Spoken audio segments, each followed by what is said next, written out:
आज हम जानेंगे कि अस्थमा की प्रॉब्लम को कैसे हम योग के द्वारा बिल्कुल सही कर सकते हैं और साथ में इसके घरेलू उपचार भी जानेंगे और इसके कारण भी जानेंगे।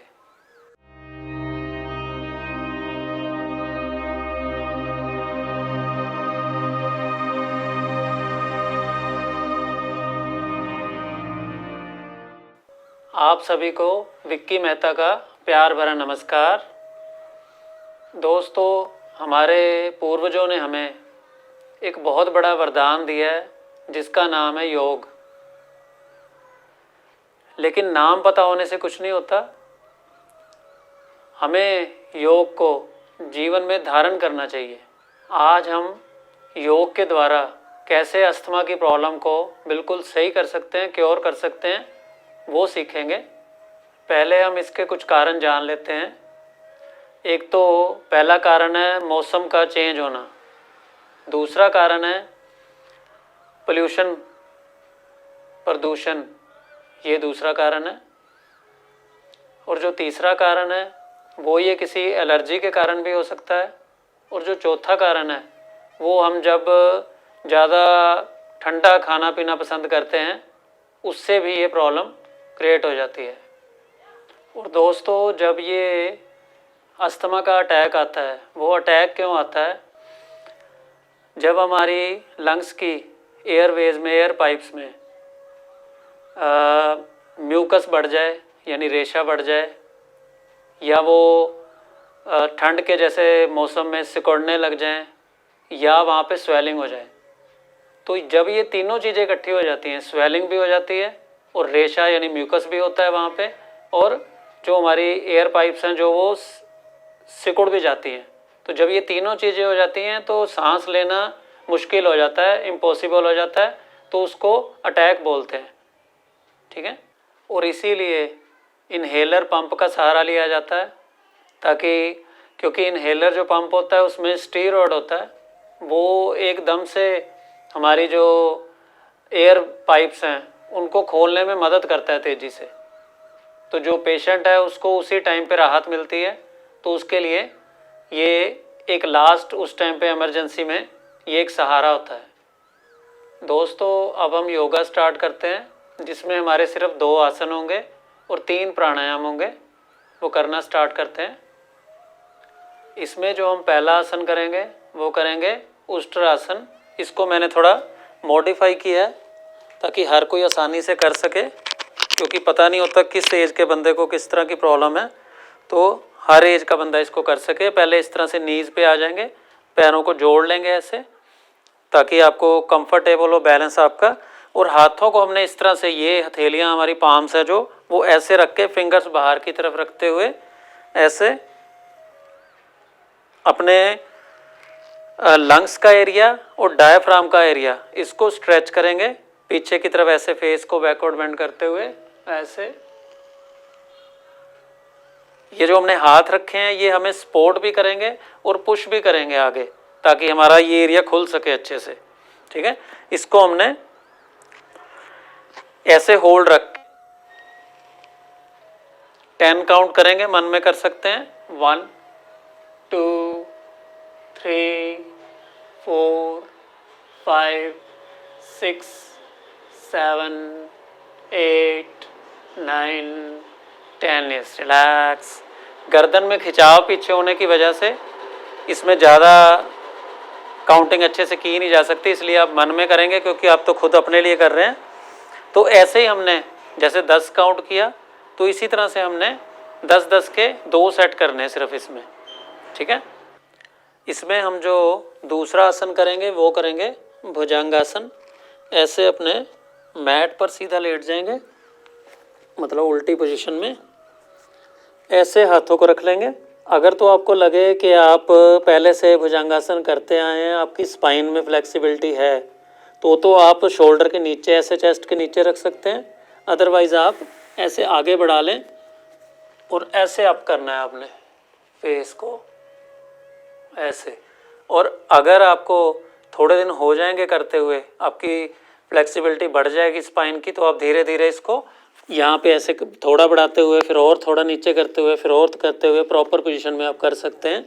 तो पहले आपने स्टार्ट जो बिल्कुल कंफर्टेबल पोजीशन है उसी में करना है, ठीक है। तो ऐसे आप करके 10 काउंट करना है। 1 2 3 4 5 6 7 8 9 10। Yes, relax. 2-3 गहरी सांसें लेंगे। Deep inhale, long exhale through nostrils.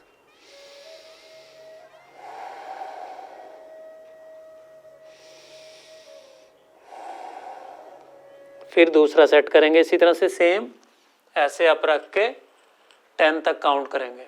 1 2 3 4 5 6 7 8 9 10। Yes, relax.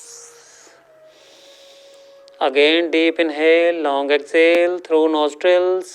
और एक चीज़ का ये भी ध्यान रखेंगे कि काउंटिंग करते हुए फटाफट काउंटिंग नहीं करनी, थोड़ा सा टाइम देना है आराम से। जैसे मैं आराम से काउंट कर रहा हूँ थोड़े से गैप के साथ, ताकि उसका हमें पूरा फ़ायदा मिल सके, ठीक है। ये चीज़ों को ध्यान में रखेंगे।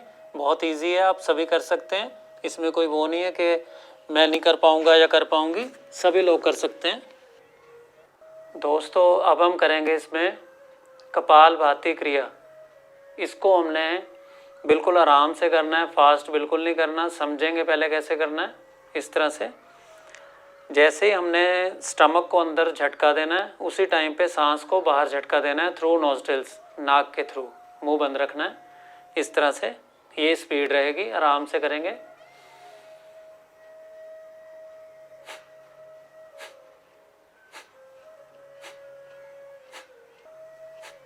समझने के लिए मैं आपको थोड़ा ऐसे बता देता हूँ। ये इस तरह से हमने ऐसे स्ट्रोक देने हैं।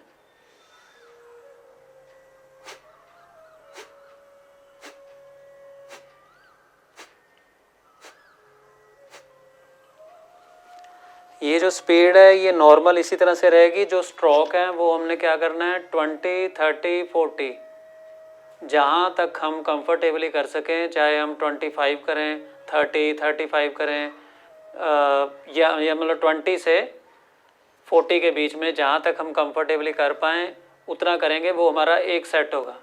ऐसे हमने 5 सेट करने डेली, ठीक है।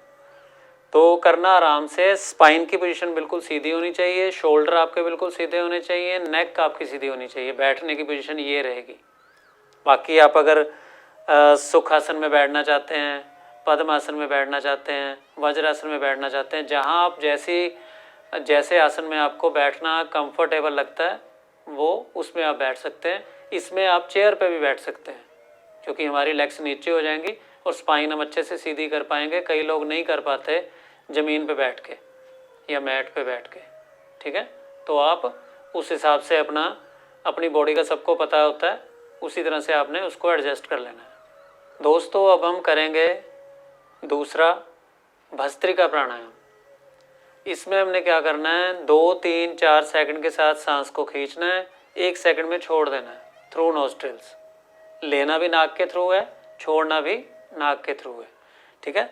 और इसमें हमने सिर्फ 2 सेट करने हैं 10-10 के, जो डेली करने हैं। मैं करके बताता हूँ कैसे करना है। इसमें भी हमने आराम से डीप तक सांस लेनी है, लंग्स को अच्छे से पंप करना है ताकि कोई कोना छूटे ना हमारा ऑक्सीजन के बिना। तो इस तरह से स्टार्ट करेंगे ऐसे। पहले बिल्कुल रिलैक्स हो जाएंगे, एक्सहेल किया,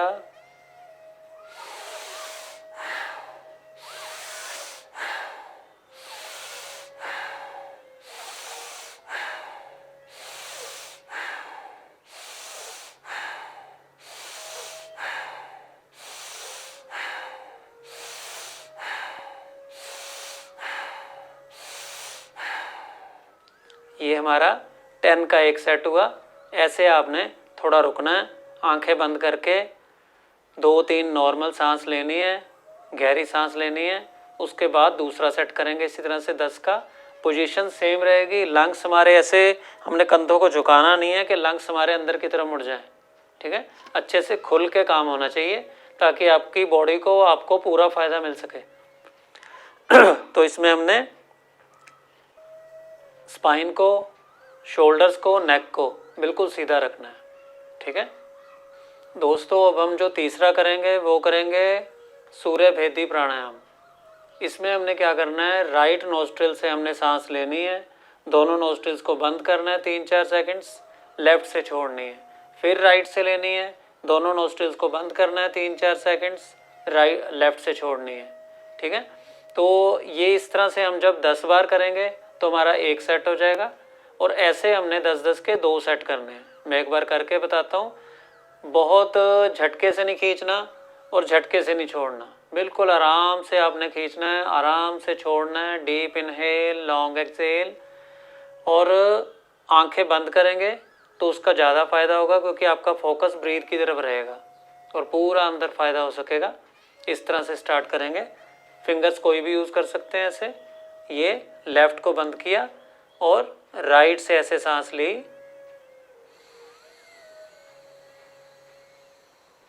दोनों को बंद किया,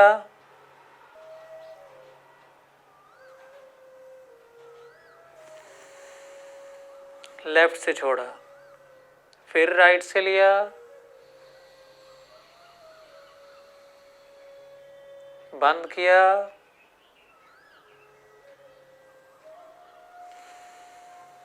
लेफ्ट से छोड़ा।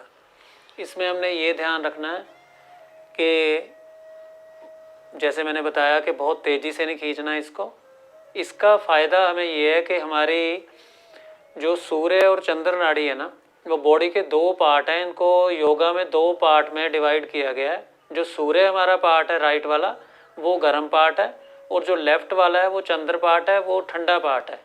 तो जो हम सूर्य भेदी कर रहे हैं, इससे हमें फ़ायदा ये होता है हमारी बॉडी में कहीं भी नसों में, जैसे कई बार होता है ना कि सर्दियों में ठंड लग जाती है, कहते हैं अंदर ठंड चली गई है, तो वो ठंड को कवर करता है, वहाँ हीट देता है। जब हीट देगा उन नस नाड़ियों में तो अस्थमा की प्रॉब्लम में 100% फ़ायदा होना है इससे। क्योंकि मैं प्रैक्टिकल क्लासेस लेता हूँ तो मैंने ये चीज़ें कर कर के एक्सपीरियंस बहुत देखे हैं कि लोगों को कितना फ़ायदा होता है इससे। वो मुझे अगले दिनों में, अगले हफ्तों में, अगले महीनों में बताते हैं कि मुझे सर इसमें ये फ़ायदा हुआ, गुरुजी इसमें ये फ़ायदा हुआ। तो आपने भी इसका पूरा लाभ उठाना है और अपनी प्रॉब्लम को जड़ से सही कर लेना है। दोस्तों अब बात कर लेते हैं, जैसे कि मैंने बताया था कि टिप्स के बारे में कुछ आपको टिप्स दूंगा जो आपको अस्थमा में काफ़ी फ़ायदा करेंगे। तो आपने इसमें करना क्या है, पहला जो आपने करना है वो जहाँ आप सोते हैं वो आपका पिल्लो, वो उसका जो कवर होता है उसको आपने सही टाइम पे धोते रहना है।